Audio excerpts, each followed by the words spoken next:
when are you going to make a new Roadster? We are making it now. The new Tesla Roadster will be the fastest production car ever made, period.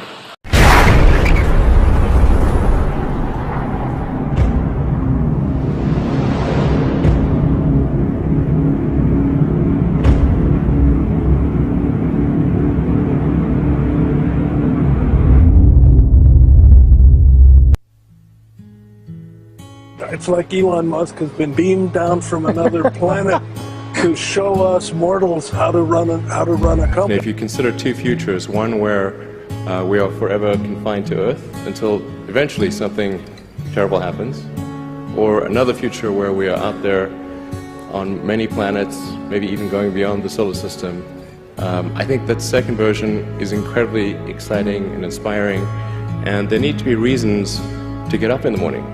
You know, life can't just be about solving problems. Otherwise, what's the point? There's got to be things that people find inspiring and make life worth living.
The progressive development of man is vitally dependent on invention. It is the most important product of his creative brain. Its ultimate purpose is the complete mastery of mind over the material world, the harnessing of the forces of nature to human needs. This is the difficult task of the inventor, who is often misunderstood and unrewarded. But he finds ample compensation in the pleasing exercises of his powers and in the knowledge of being one of that exceptionally privileged class without whom the race would have long ago perished in the bitter struggle against the pitiless elements.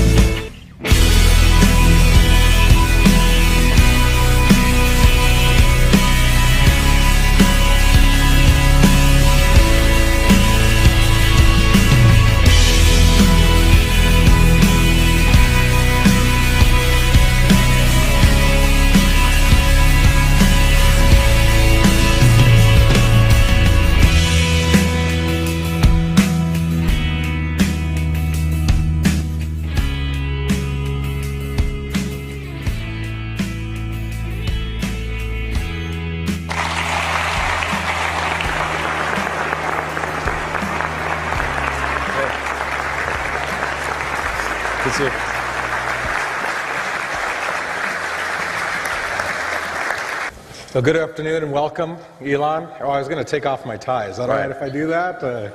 I came in with a tie, but then I was told there should be a tie, so. Then we'll both be more comfortable. Sounds good. Well, thanks for having me. Appreciate your being here today. When I'm with you, it's difficult to know where to start. Let's start just what drives you? What is it that when you wake up in the morning, do you see a problem and you want to solve it? I think the thing that drives me is that I want to be able to think about the future and feel good about that. So that we're doing what we can to have the future be as good as possible, to be inspired by what is likely to happen, and to look forward to the next day. So that's what really drives me is trying to figure out how to make sure that things are great and going to be so, and that's the underlying principle behind Tesla and SpaceX. Is that I think it's pretty important that we accelerate the transition to sustainable generation and consumption of energy. It's inevitable, but it matters if it happens sooner or later.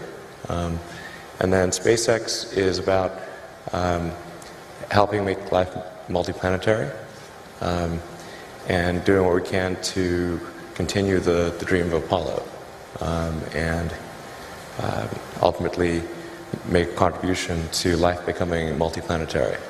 Let's talk a little more about that. I think everyone's very interested in that when you say making life multiplanetary. Yeah.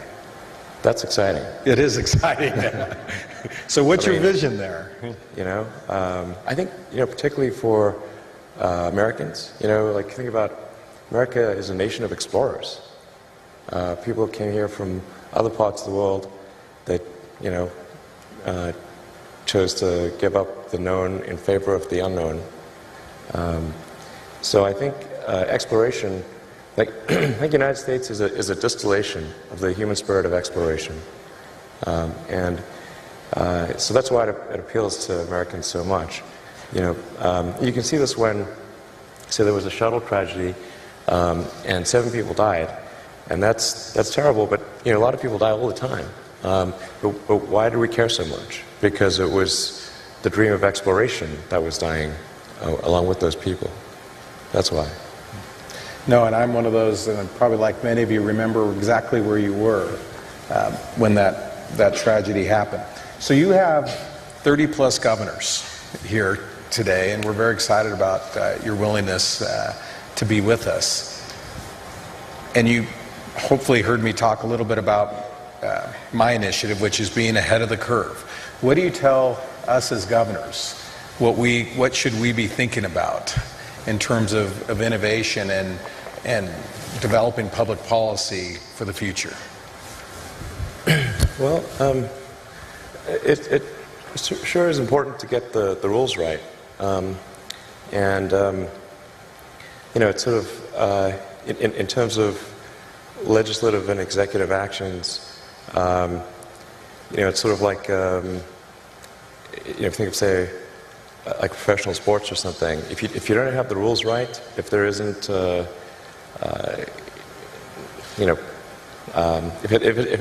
the game isn't set up properly, it's not going to be a good game. So it's real important to get the rules right. Now, I think it's worth noting that I think still in the United States the rules are still better than anywhere else.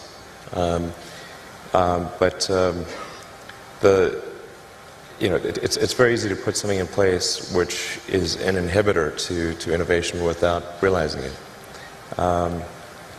So in terms of the regulatory environment,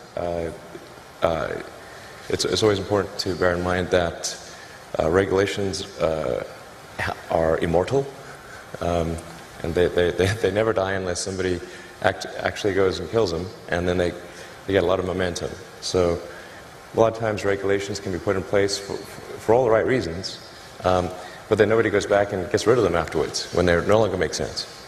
And there used to be a rule in the early days when people were concerned about automobiles, because that was a pretty scary thing to see a carriage just going wrong by itself. Mm-hmm. You never know what those things might do. So there were like rules where you had to, in a lot of states, where you had to carry a lantern in front of the automobile. and it had to be like 100 paces ahead of the automobile. There had to be someone with a lantern on a pole. I'm like, okay, but you should really get rid of that regulation, and they did, you know, because it would really be awkward. So just regulations, even if done correctly and being right at the time, it's always important to go back and scrub those, you know, periodically to make sure they're still sensible, they're still serving the greater good. I think in terms of tax structure, what is economically incented and what is not economically incented, just make sure that the incentive structure is correct. I think I'm saying just totally common sense things here. But it's economics 101. Whatever you incent will happen. So if you incent one thing, that thing will tend to happen more than the other thing. If you incent another thing, that thing will happen. And so the economics should favor innovation. And this is particularly important to protect small to medium-sized companies. Because it's sort of like trying to grow a tree in a forest. Like, it's real hard for a new company to grow. When it's just a seedling or a sapling, it needs a lot more protection than if it's a giant redwood or something like that. So, very important to give support to small and small to medium-sized companies on the innovation front.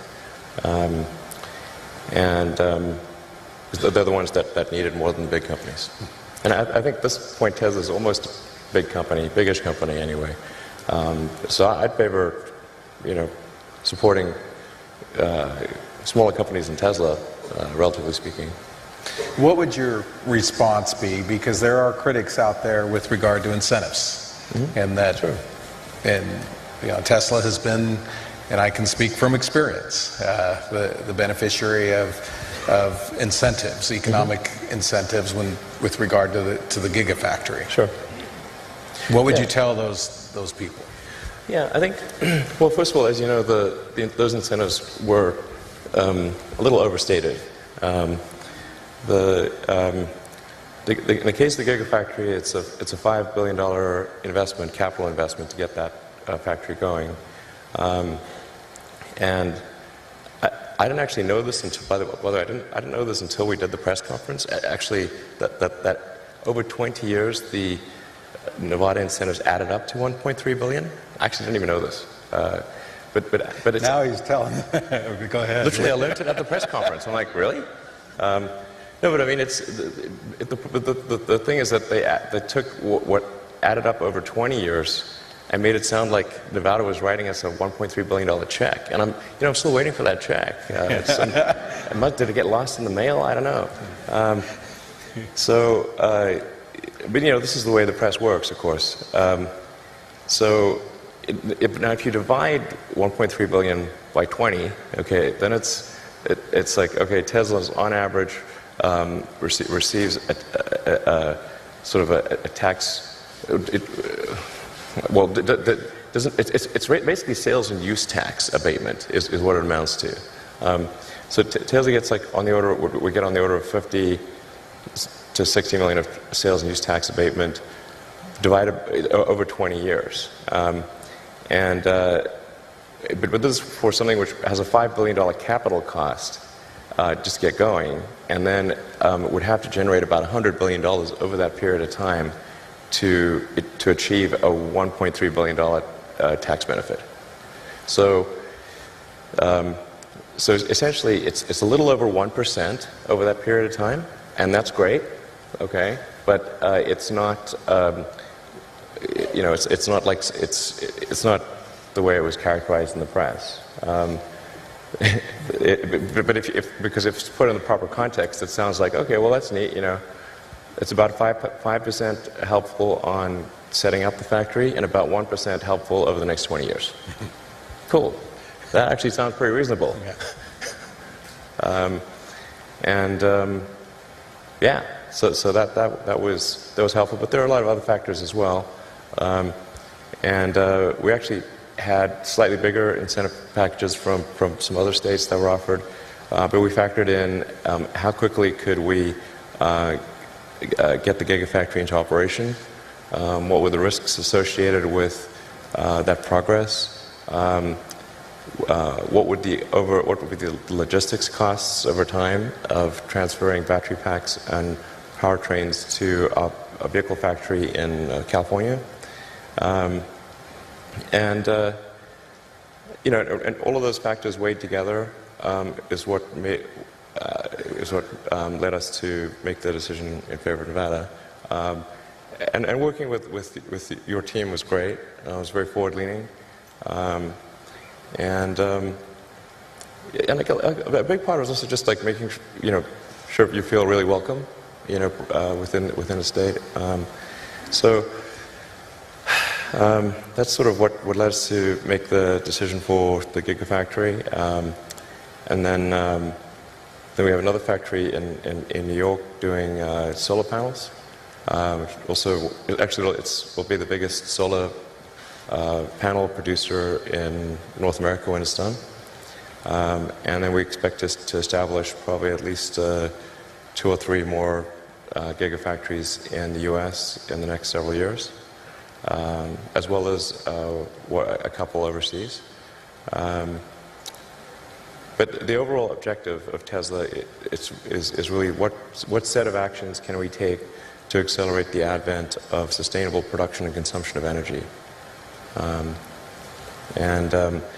think the sort of the way I would assess the historic good of Tesla is in terms of how many years of acceleration was it, and if we can accelerate sustainable energy by 10 years, I would consider that to be a great success. Even if it was only 5 years, that would still be pretty good. That's the overarching optimization. So you've talked about interplanetary travel and sustainable energy and the vehicles a little bit. What would you want things to look like in 5 to 10 years associated with energy and with autonomous vehicles, electric vehicles? Well, I think things are going to grow exponentially. So there's a big difference between 5 and 10 years. My guess is, probably in 10 years, more than a half of new vehicle production is electric in the United States. And China's probably going to be ahead of that because China's been super pro-EV. I don't think a lot of people know this, but China's environmental policies are way ahead of the U.S. Like their mandate for renewable energy far exceeds the U.S. I think sometimes people are under the impression that China is either dragging their feet or somehow behind the U.S. in terms of sustainable energy promotion, but they're by far the most aggressive on Earth. It's crazy. In fact, the coalition of Chinese car manufacturers just wrote the Chinese government to beg for them to slow down the mandate because it's too much. They need to make 8% electric vehicles, I think, next year or in 2 years or something. They can't physically do it. So China's by far the most aggressive on electric vehicles and solar. But that's a common misperception that they're not. There's one Google search away to figure this out, by the way. It's really pretty easy. So, and in 10 years, man, I think, so half of all production, I think, will be EV. I think almost all cars produced will be autonomous in 10 years. Almost all. It will be rare to find one that is not in 10 years. That's going to be a huge transformation. Now, the thing to bear in mind, though, is that new vehicle production is only about 5% the size of the vehicle fleet. So you think about how long does a car or truck last, and they last 15 to 20 years. So before they're finally scrapped. So new vehicle production is only roughly at most 1/15 of the fleet size. So even when new vehicle production, say, switches over to electric or to autonomous, that still means the vast majority of the fleet on the roads is not. It'll take another, 5 to 10 years before that becomes the majority of the fleet becomes EV or autonomous. But if you were to say go out 20 years, overwhelmingly things are electric, autonomous, overwhelmingly. Fully autonomous? Fully autonomous. So no one will have to touch the steering wheel if there is one? There will not be a steering wheel. In 20 years, it will be like having a horse. People have horses, which is cool. But So having a regular car will be like having a horse. Is that what you're saying? yeah, yeah, and there will be people that have non-autonomous cars, like people have horses. It just would be unusual to use that as a mode of transport. Yes. All right. Now, let's talk about the energy piece and rooftop solar and storage. So first of all, it's important to appreciate that the Earth is almost entirely solar powered today, in the sense that the sun is the only thing that keeps us from being at roughly the temperature of cosmic background radiation, which is 3 degrees above absolute zero. If it wasn't for a sun, we'd be a frozen dark ice bowl. And the amount of energy that hits the sun, that reaches us from the sun, is tremendous. It's 99% plus of all energy that Earth has. Then there's this energy we need to use to run civilization, which to us is big, but compared to the amount of energy that reaches us from the sun is tiny. So it's very easy. Like, it actually doesn't take much. If you wanted to power the entire United States with solar panels, it would take a fairly small corner of Nevada, Texas, Utah, anywhere. You only need about 100 miles by 100 miles of solar panels to power the entire United States. And then the batteries you need to store that energy to make sure you have 24/7 power is 1 mile by 1 mile. So one square mile. That's it. I showed the graph of or image of this where this is what 100 miles by 100 miles looks like. It's like a little square on the U.S. map. And then there's a little pixel inside there, and that's the size of the battery pack that you need to support that. Real tiny. So, Will, you talked about 20 years from now, none of us, well, some people will still be using horses or It won't be zero. Yeah, but It's too rare. So what will the energy piece look like? I mean, what will there be? Transmission lines? Will there be a need? Yeah, I think the use of energy is roughly divided into 3 areas. And they're more or less equal at a high level. There's about a third of energy is used for transportation of various kinds. About a third is used for electricity. About a third is used for heating. So if you want to have, and then of the electricity production, call it, something on the order of 10%, depending upon how you count it, is renewable. Maybe 15% today. So that means that there's a massive amount of solar that would need to be produced and connected in order to be fully sustainable. Because fully sustainable means you're tackling transport, non-renewable electricity generation, and heating. So that means there will need to be a combination of utility scale solar and rooftop scale solar, combined with wind, geothermal, hydro, probably some nuclear for a while,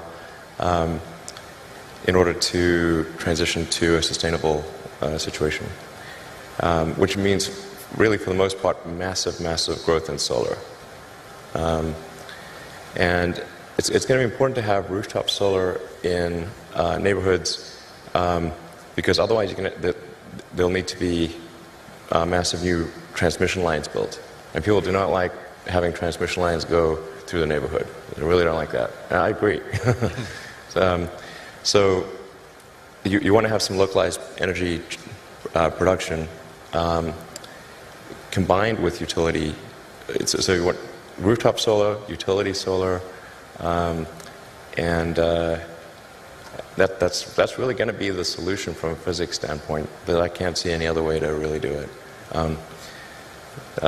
People talk a lot about fusion and all that, but the sun is a giant fusion reactor in the sky, and it's really reliable. It comes up every day. So if it doesn't, we've got bigger problems. Somebody asked me to ask you this. We talked about workforce today, but they asked me, are robots going to take our jobs, everybody's jobs in the future? Or how much do you see artificial intelligence coming into the workplace? Well, first of all, I think on the artificial intelligence front, you know, I have exposure to the very most cutting edge AI. And I think people should be really concerned about it. I keep sounding the alarm bell, but you know, until people see like robots going down the street killing people, like they don't know how to react, you know, because it seems so ethereal. I think we should be really concerned about AI, and I think we should. AI is a rare case where I think we need to be proactive in regulation instead of reactive. Because I think by the time we are reactive in AI regulation, it's too late. And normally the way regulations are set up is that a whole bunch of bad things happen, there's a public outcry, and then after many years, a regulatory agency is set up to regulate that industry. And there's a bunch of opposition from companies who don't like being told what to do by regulators. And it takes forever. That in the past has been bad, but not something which represented a fundamental risk to the existence of civilization. AI is a fundamental risk to the existence of human civilization.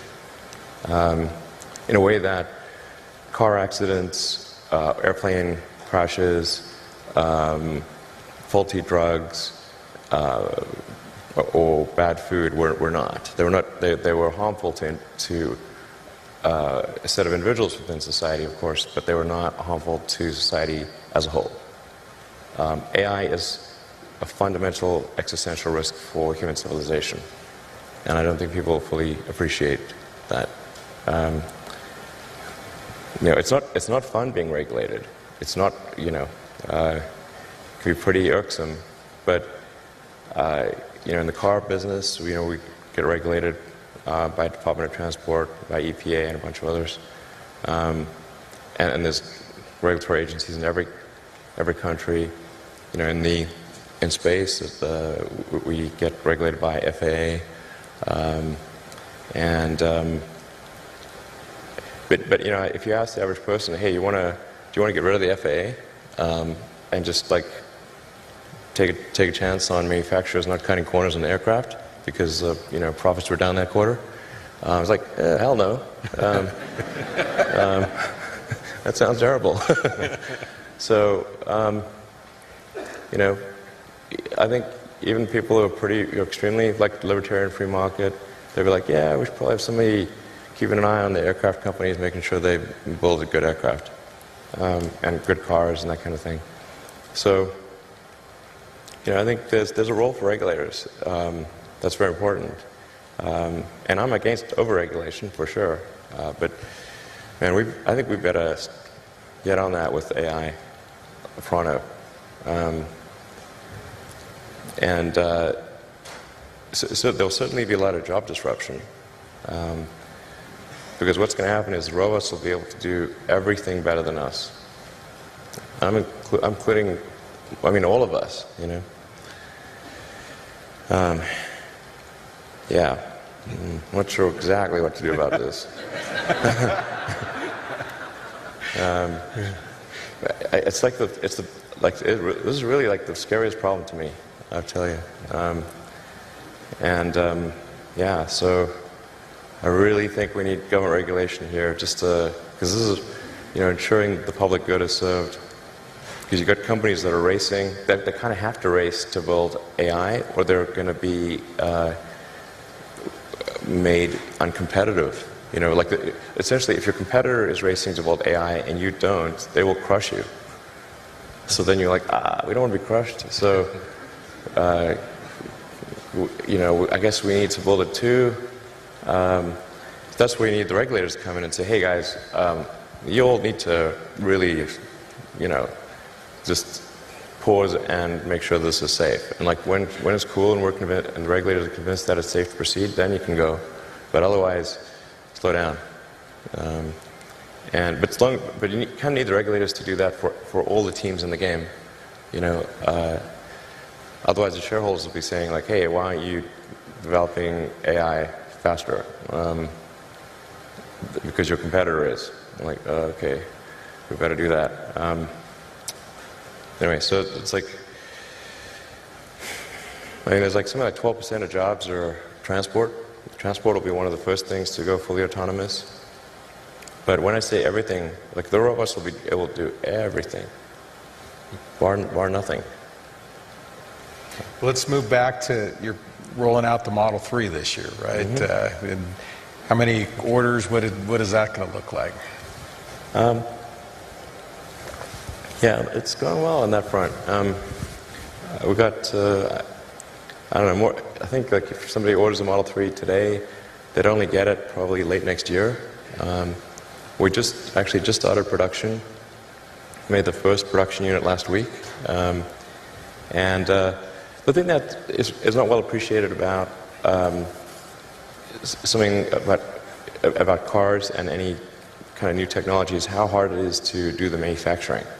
It is vastly harder to do the manufacturing by a factor of 100, like 100, than to make that car, to make one of something. With maybe 50 or 60 people, we could make a prototype of practically anything in 6 months. Now to manufacture that thing, we need 5,000 people to spend, 3 years, and that's considered really fast. So manufacturing does this kind of S-curve where it's excruciatingly slow at first, and then it grows exponentially, but people tend to extrapolate on a straight line. So if it's real slow at first, they say, oh, this is real slow, look at that. They're only going to make 5 cars a week forever. Like, nope. It'll be 10 cars a week, then 20 cars a week, then 40 cars a week, then 5,000 cars a week eventually. Just grows crazy fast. So we're hoping to get to something like 5,000 cars a week by the end of the year. Well, I wanted to give an opportunity for some of the governors to ask questions and perhaps some audience questions. I was told that you'd be willing to do absolutely. that. Great. So, governors, any questions for Elon? Governor Scott. Well, thank you very much.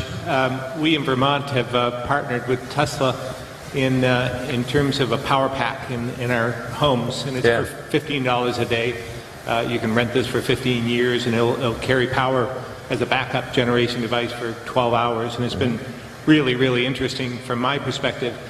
But I'm curious about vehicles and where we're going in the future, or how far in the future do the cars themselves become the charging device, like the roof and deck lids and hood, or do the batteries get so efficient that you don't need that, and then you just power up for a week or something like that? Where are we going in the future with battery storage? Yeah, I think the future is there's 3 legs to the stool. There's electric cars, there's a stationary battery pack, and solar power. With those 3 things, you can have a completely sustainable energy future. That's all that's needed. On the solar front, like I said, it's going to be a combination of rooftop solar and utility scale solar. You'll need both because of the enormous demand for electricity. And then one of the things that's been missing, I think, up till now is having rooftop solar that looks good and isn't That's where we got the solar glass roof that we're developing, and we're doing it in different styles so that it matches the aesthetics of a particular house or regional style. I think that's actually pretty important. The conventional flat panel solars for flat roofs and for commercial will be the way to go. But yeah, and putting solar panels on the car itself, not that helpful, because the actual surface area of the car is not very much, and cars are very often indoors, and so it's the least efficient place to put solar is on the car. Just wondering about maybe a wrap of some sort. Does that make any sense in the future? Like a wrap of solar around either a building made of a solar panel or a wrap of a vehicle actually being the solar panel, but being the components of the vehicle itself? I don't think so. I'll scrap that idea. No, it's just way better to put it on the roof, for sure. And I really thought about this. I mean, really, and I pushed my team about, like, isn't there some way we could do it on the car?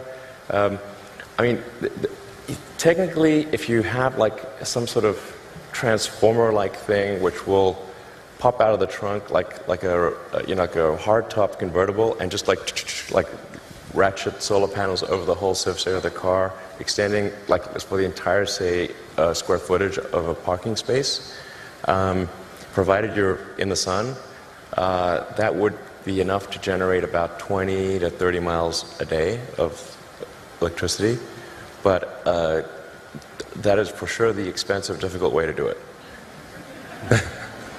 Governor Burgum. Still thought about maybe we should, but.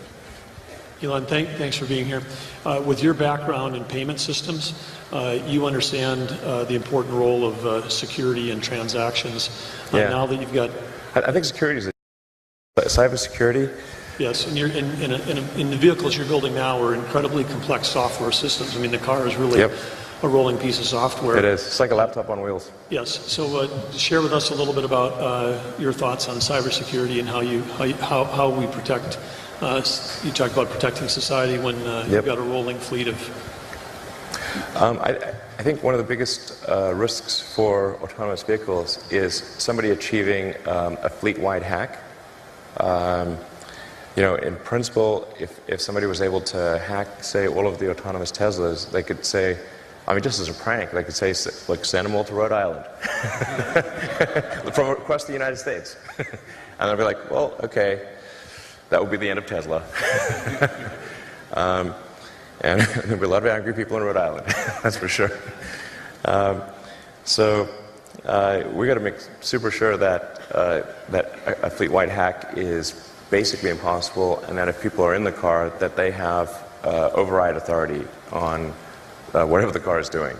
So if the car is doing something wacky, you can press a button that no amount of software can override. That will ensure that you gain control of the vehicle and cut the link to the servers. So that's pretty fundamental. Within the car, we actually have, even if somebody gains access to the car, there are multiple subsystems within the car that also have specialized encryption. So the powertrain, for example, has specialized encryption. So even if somebody would gain access to the car, they cannot gain access to the powertrain or to the braking system. But it is my top concern from a security standpoint at Tesla is making sure that fleet-wide hack or any vehicle-specific hack can occur. They have the same problem with cell phones. It's kind of crazy today that we live quite comfortably in a world that George Orwell would have thought was super crazy. Like we all carry a phone with a microphone that can be turned on really at any time without our knowledge, with a GPS that knows our position, and a camera, and well, kind of all of our personal information. We do this willingly, and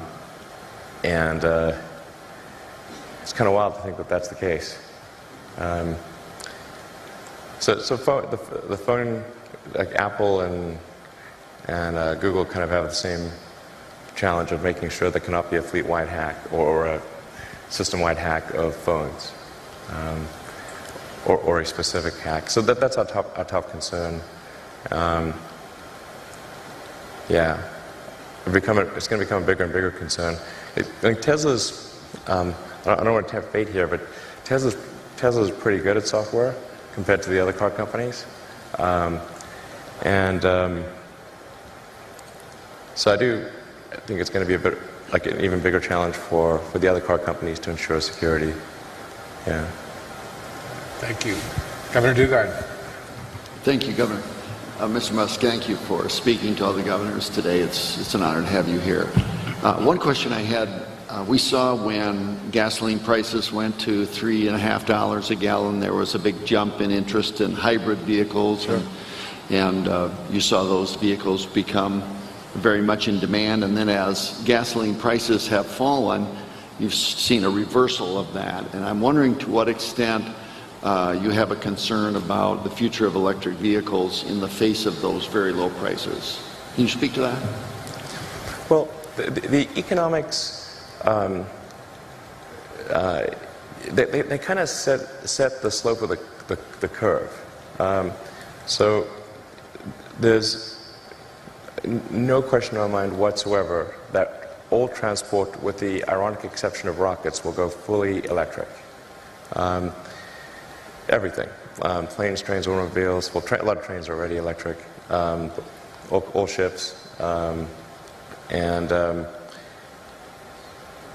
it's a question of what that time frame is. And the economic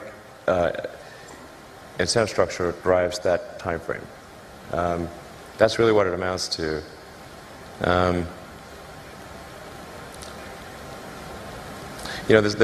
the big challenge is that there's an unpriced externality in the cost of fossil fuels. So the unpriced externality is the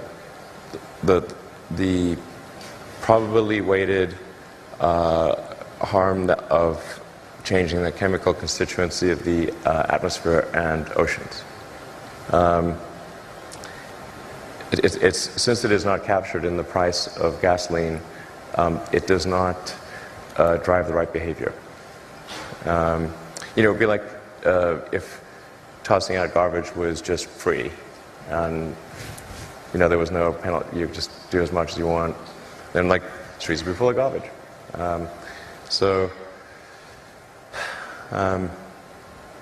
And we regulated a lot of other things like sulfur emissions and nitrous oxide emissions and that kind of thing. It's done a lot of good on that front. With CO2, it's tough because there's so many vested interests on the sort of fossil fuel side. And sometimes I feel like those guys feel like kind of hard done by because it wasn't obvious when they were creating their oil and gas companies that it would be bad for the environment. And they worked really hard to create those companies. And then they feel like, well, now they're being kind of attacked on moral grounds when they didn't originally start those oil companies or build them up on bad moral grounds. And it is true that we cannot instantaneously change to a sustainable situation.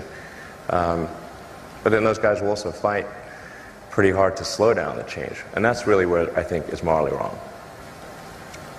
Go to Governor Bevin and then Governor Hutchinson.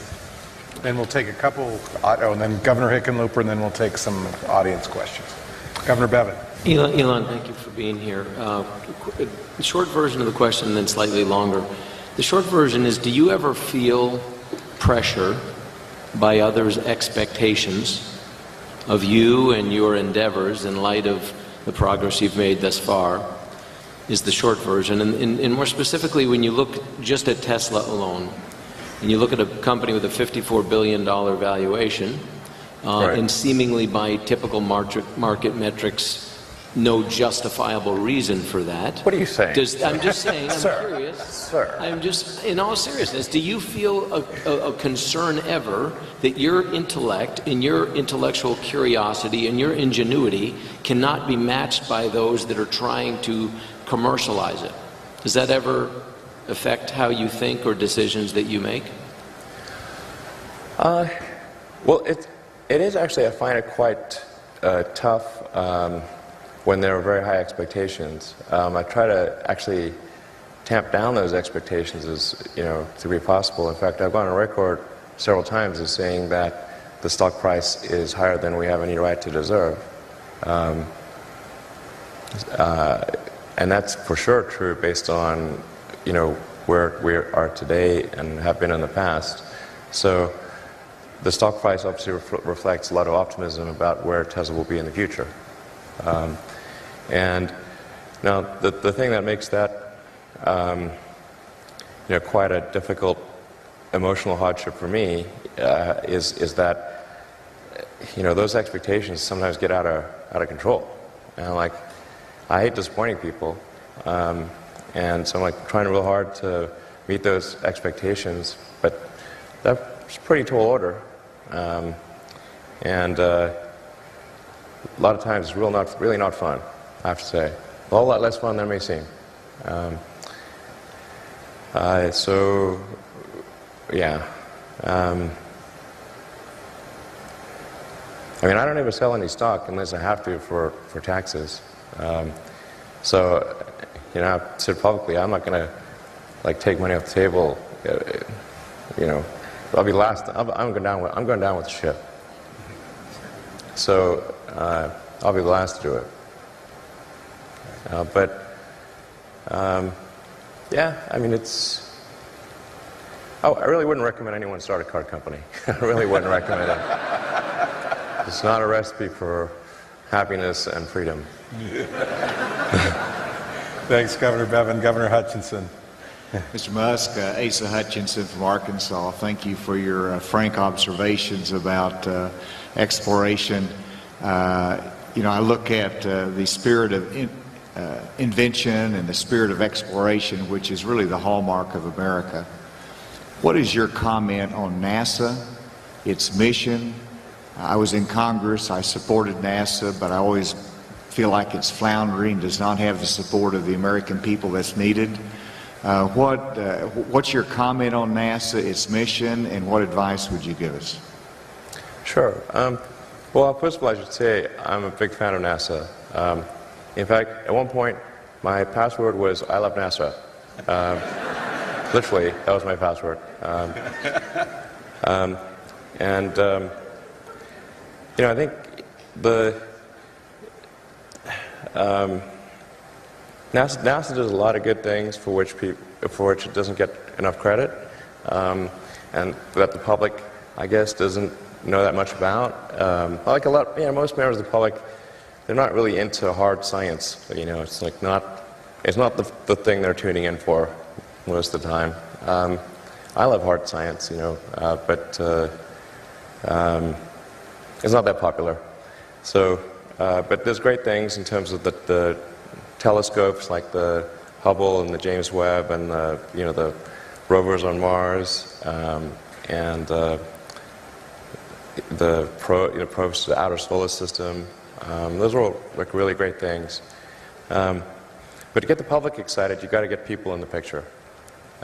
It's just 100 times different if there are people in the picture. If there's some criticism of NASA, it's important to remember people in the picture. If you want to get the public support. If you talk to a scientist about that, they say well, where's the science in that? You're not getting it. It's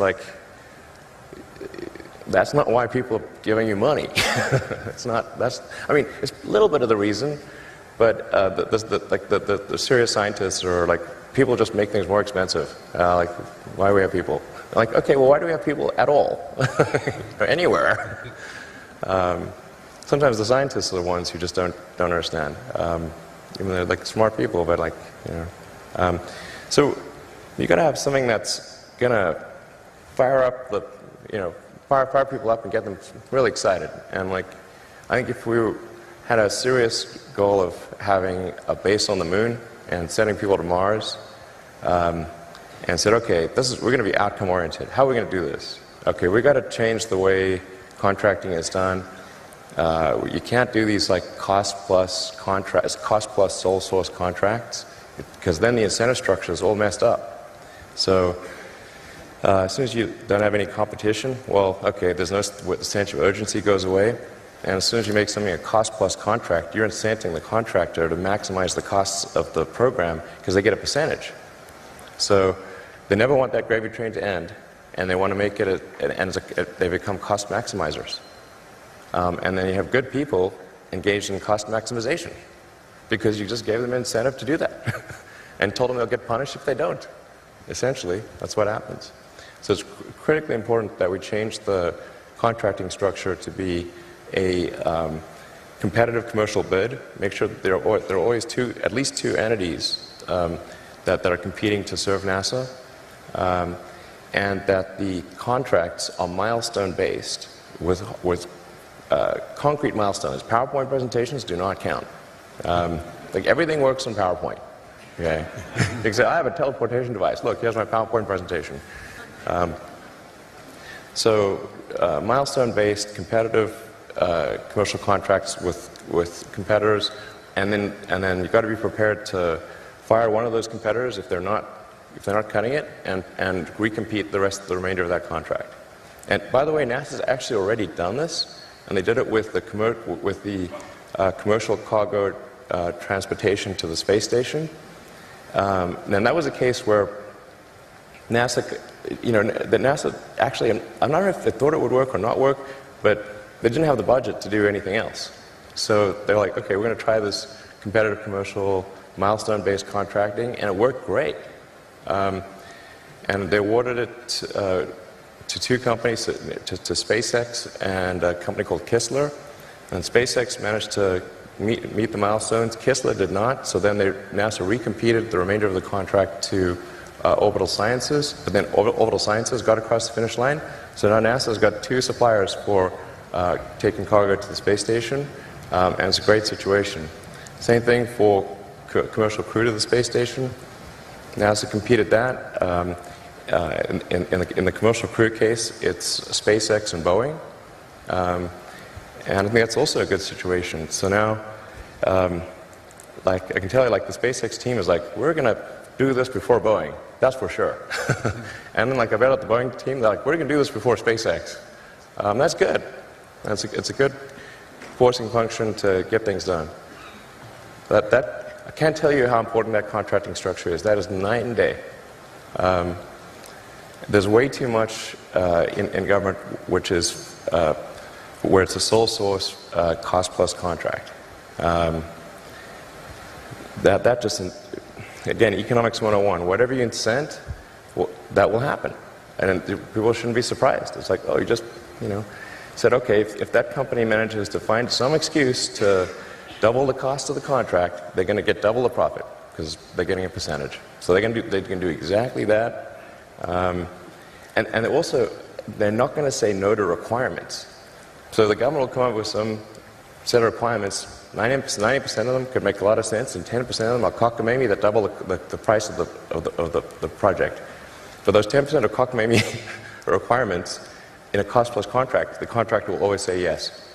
There could be a future for you in government contracting at the state level. Yeah. Let's go to Governor Hickenlooper and then Governor Ducey. So I think like most governors, I find it so refreshing to have the unbridled truth, but I do suspect every time you say publicly that the stock price is higher than we have any right to believe, I'm going to guess you probably get some calls from investors suggesting that maybe you don't say that so frequently. Yeah, that's true. I wanted to go back and just briefly, because I think I wrote this down, that you said that artificial intelligence is the fundamental existential risk facing civilization. Did I get that close enough? In my opinion, it is the biggest risk that we face as a civilization is artificial intelligence. And so, to a group of leaders, what would you advise that how should we be addressing something that's such a large landscape and yet obviously so important? I think that one of the roles of government is to ensure the public good, and to that dangers to the public are addressed. So that hence the regulatory thing. I think the first order of business would be to try to learn as much as possible.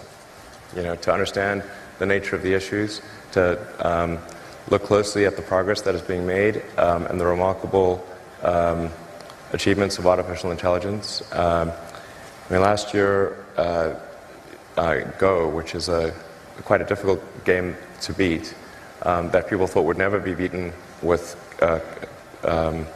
by a computer, that a computer would either never beat the best human player or that it was 20 years away. And last year, AlphaGo, which was done by DeepMind, which is a kind of a Google subsidiary, absolutely crushed the world's best player. And now it can play the top 50 simultaneously and crush them all. So, just like that pace of progress is remarkable. And you can see more and more coming out. I think the robotics, you can see robots that can learn to walk from nothing, within hours, like way faster than any biological being. But the thing that's most dangerous is, and it's the hardest to kind of get your arms around because it's not a physical thing, is kind of a deep intelligence in the network. You say, well, what harm could a deep intelligence in the network do? So, well, it could start a war by doing fake news and spoofing email accounts and fake press releases, and just by manipulating information. The pen is mightier than the sword. I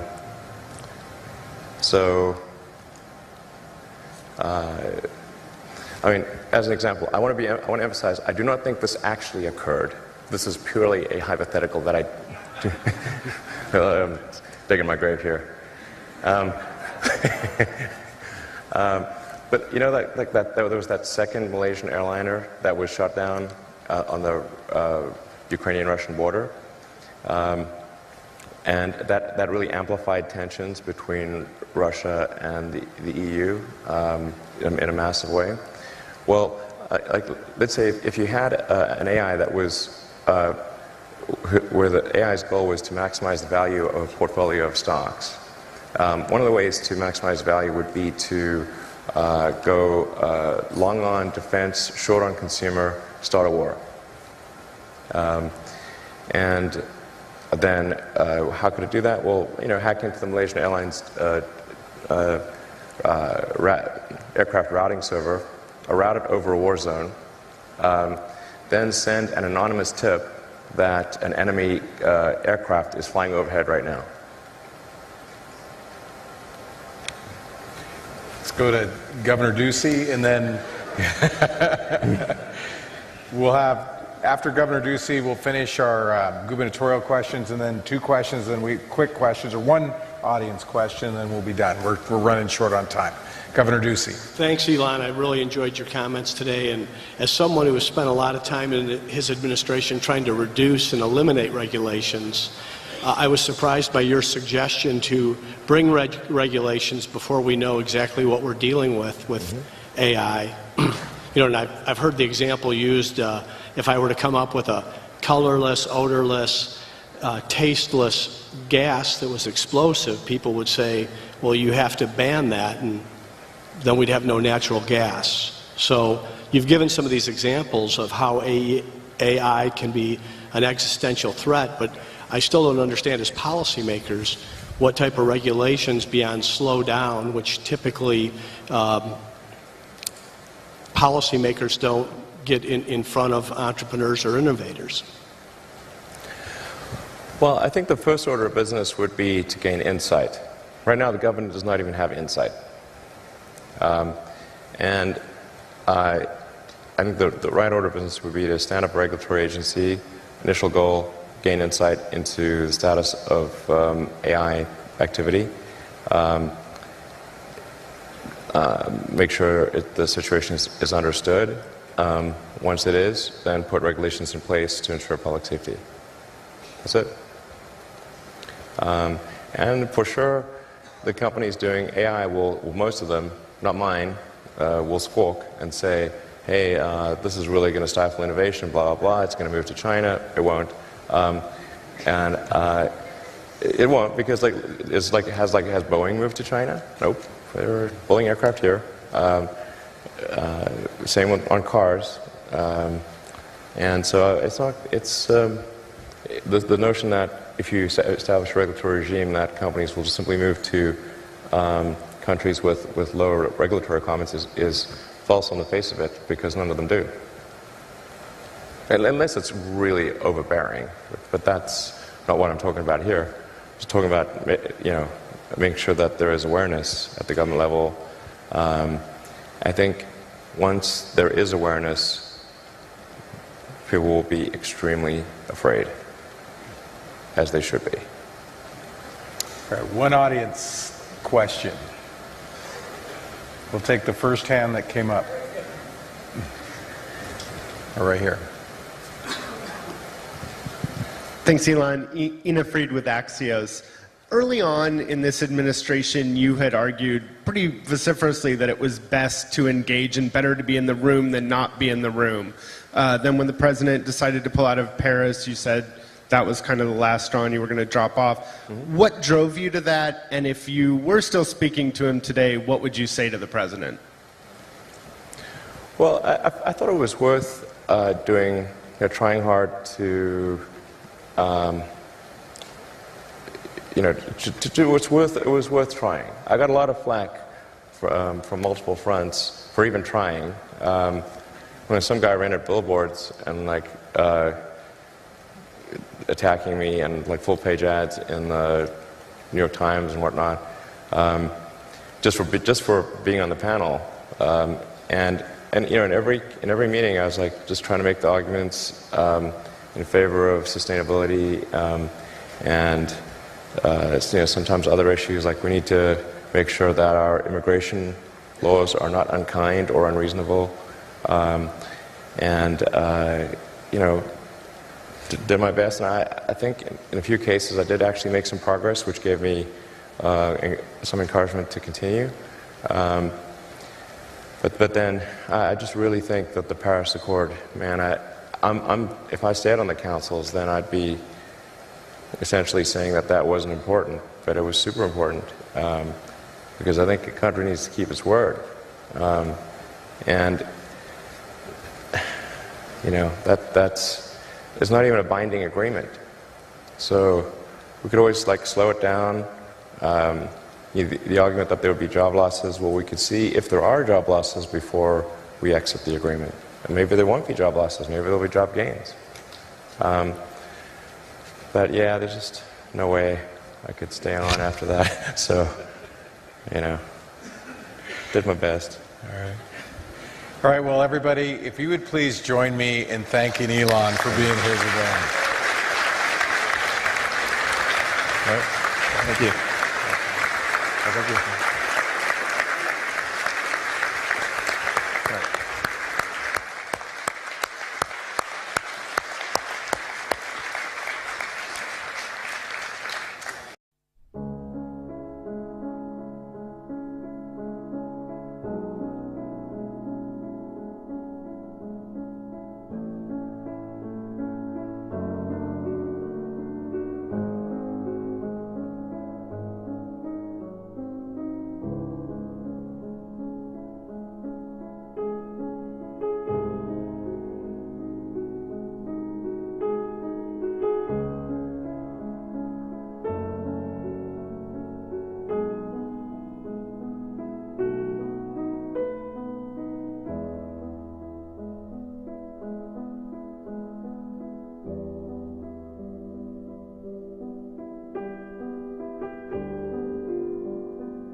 Thank you.